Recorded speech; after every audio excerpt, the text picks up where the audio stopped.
শুভ নববর্ষ সকলকেই।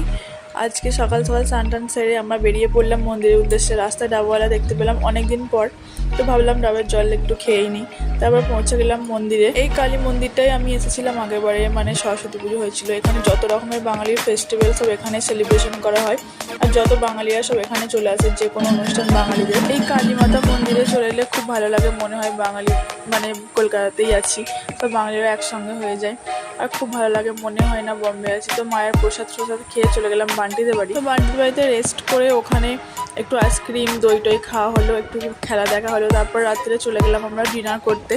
আর ডিনারে ছিল টোটালি নিরামিষ, পুরো পিওর ভেজ হোটেল, খুব সুন্দর। পিওর ভেজ মানে এখানে মানে পেঁয়াজ রসুন থাকবেই, শুধু মাছ মাংস ডিমটা থাকবে না। অবাঙালিরা ভেজ খায় কিন্তু পেঁয়াজ রসুন খায়, এটা কেমন যেন আমার লাগে।